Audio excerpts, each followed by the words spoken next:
Before we begin, a very special shout out to all our wonderful friends who asked for this story. This one is just for you.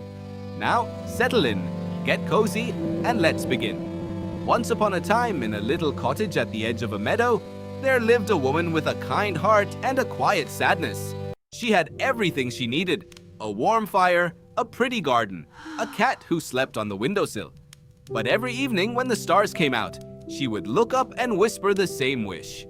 I just want a little child, someone tiny to love.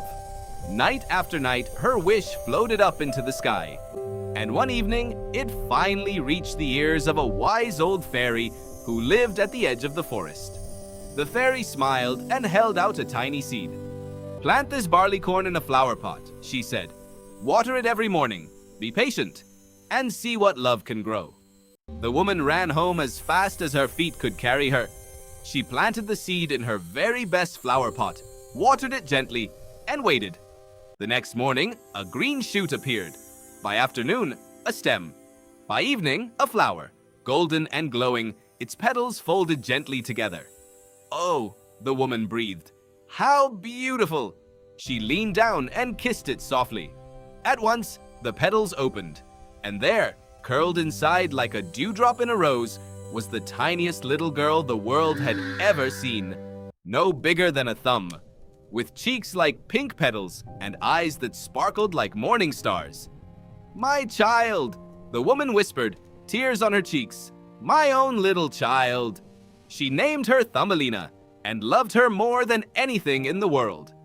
Thumbelina's cradle was a polished walnut shell lined with soft violet petals.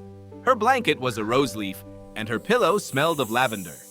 By day, she sailed across a shallow dish of water in a tulip leaf boat, rowing with oars made from white horsehair. She chased butterflies with her eyes and whispered hello to every bee that passed by. But best of all, Thumbelina could sing. Her voice was like sunlight passing through water, like wind through tiny silver bells. The woman would stop everything, her cooking, her sewing, her sweeping, just to close her eyes and listen. And for a while, the world was perfect and small and full of joy. But one night, while Thumbelina slept peacefully beneath her rose-leaf quilt, a shadow crept through a crack in the window. A large, ugly toad, cold and slimy, with bulging eyes and a greedy heart. She spotted Thumbelina sleeping in her walnut shell and smiled a horrible smile. What a pretty little wife she would make for my son, she croaked. Before Thumbelina could even dream, she was snatched up, cradle and all, and carried out into the cold, wet night. The toad lived in a muddy swamp beside a wide stream. She placed Thumbelina on a broad lily pad floating far from the bank, where she could not escape. When morning came, Thumbelina woke up and looked around in terror. Water, water everywhere, no shore in sight. The toad swam out with her son, who was even bigger and uglier than his mother. He stared at Thumbelina and croaked with delight. You will marry my son, the toad announced. You will live here in the marsh. It is decided. Please, Thumbelina cried. I don't want to live here. Please let me go home. But the toad only laughed and swam away. Thumbelina sat alone on the lily pad and wept. But beneath the surface of the stream, tiny fish had been watching. They had seen everything. They felt sorry for the little girl, so kind and so frightened, all alone on her floating leaf. Together, they nibbled and gnawed at the stem of the lily pad until, snap! It broke free and began to drift slowly downstream. Thumbelina sailed away, past tall reeds and weeping willows, past sleeping ducks and bright wildflowers. A white butterfly fluttered down and landed beside her. She smiled and gently tied one end of her sash around it, letting it pull her along like a little sail. For a while, she almost felt free. But then, with a sudden buzz, a large cockchafer beetle swooped down and snatched her up, carrying her high into an oak tree. Other beetles crowded around, tilting their heads and clicking their legs. Only 2 legs, said one. Quite strange. No feelers at all, said another. She doesn't look like anything worth knowing, said a third. The cockchafer, embarrassed, dropped Thumbelina onto a daisy far below.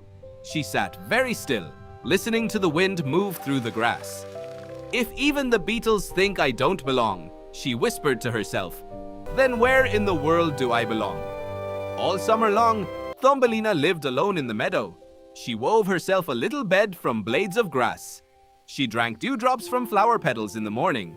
She learned which berries were sweet and which bees were friendly. She was small, but she was brave and she managed. Then autumn arrived and the flowers faded one by one. The birds flew south. The air turned sharp and gray. And then came winter. Snow fell like heavy white blankets over the meadow and Thumbelina had nowhere to go. She stumbled through a frozen cornfield, cold to her very bones, her tiny feet barely able to carry her. Just when she thought she couldn't take another step, she noticed a small wooden door set into the ground between the roots of a tree.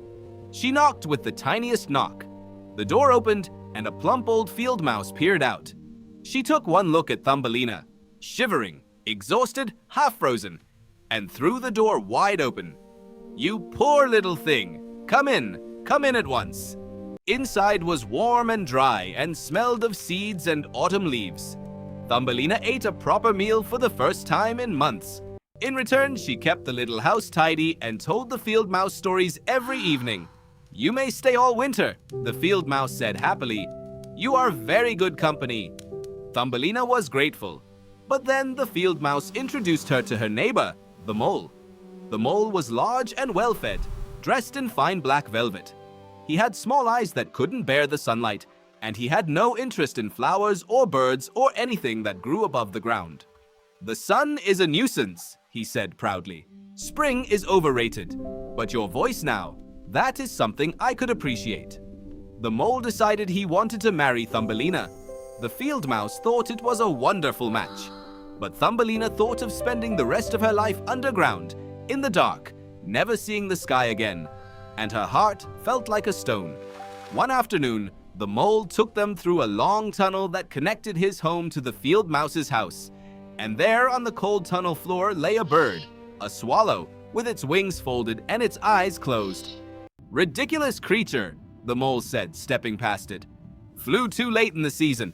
That's what comes of all that singing and fluttering about." But as Thumbelina passed, she stopped. She knelt down beside the bird and very gently pressed her hand to his chest. She felt something, the faintest, smallest flutter. He wasn't dead. That night, after everyone was asleep, Thumbelina crept back to the tunnel. She covered the swallow with a blanket of soft moss and dry grass. She brought water, drop by drop, in her cupped hands. She sat beside him in the cold darkness and sang quietly, hoping the sound of something warm might reach him. All through the winter, in secret, she came back every night. And slowly, the swallow grew stronger. One morning, his eyes opened. "You saved my life," he said softly. "I couldn't leave you there," Thumbelina said simply. "When spring comes, I will fly again," the swallow told her. "Come with me, Thumbelina. I will carry you to warm lands where flowers bloom all year and the sun never turns cold." Thumbelina looked toward the field mouse's warm little home. "I cannot leave her," she said quietly. "She was kind to me when no one else was. I'll stay." And so the swallow flew away when spring came, and Thumbelina watched until she could no longer see him in the sky. The wedding with the mole was set for the end of summer. The field mouse was busy sewing a wedding dress. The mole was busy digging a fine new underground chamber for them to live in, and Thumbelina had never felt so sad in all her life. On the morning of the wedding, she slipped outside one last time.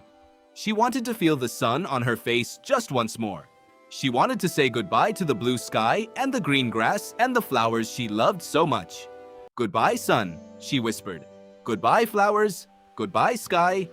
Then, from high above, came a familiar sound. A sweet, whistling song. She looked up. The swallow was circling overhead. "Thumbelina," he called. "I came back for you. Come with me. You don't belong underground in the dark. You never did." "But where do I belong?" she asked, her voice barely above a whisper. "I know exactly where," he said. "Trust me." She climbed onto his warm, feathered back, held on with both hands, and they flew. Up and up they rose, over the meadow and the forest, over rivers and mountains and great shining seas. The air grew warm and golden. Below them, flowers bloomed in every color Thumbelina had ever imagined, and some she never had. The swallow brought her down gently into the heart of a great white flower. And there, standing inside the petals, was a young man, no taller than she was, with a tiny golden crown and the kindest eyes she had ever seen. He looked at her as though he had been waiting a very long time. "I have never seen anyone like you," he said softly. "Will you stay here with us? Will you be our queen?" Thumbelina looked at the flowers, the warm sunlight, the little winged people going about their gentle lives among the blossoms. She felt something she hadn't felt since she was a baby curled inside a flower petal. She felt like she was exactly where she was supposed to be. "Yes," she said. "Oh, yes." The flower people gave her a pair of wings, as delicate and shimmering as a dragonfly's, and they gave her a new name, Maya, which means the light of the living world. The swallow sang one last joyful song. Then he lifted into the sky and flew on, carrying the story with him wherever he went. And so Thumbelina, who was once stolen from her home, who drifted alone on cold water, who shivered through a long dark winter, had finally found where she belonged.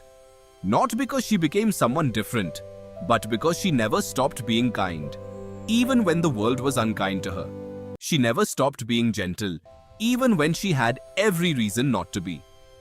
And kindness, little one, always finds its way home in the end. Sweet dreams.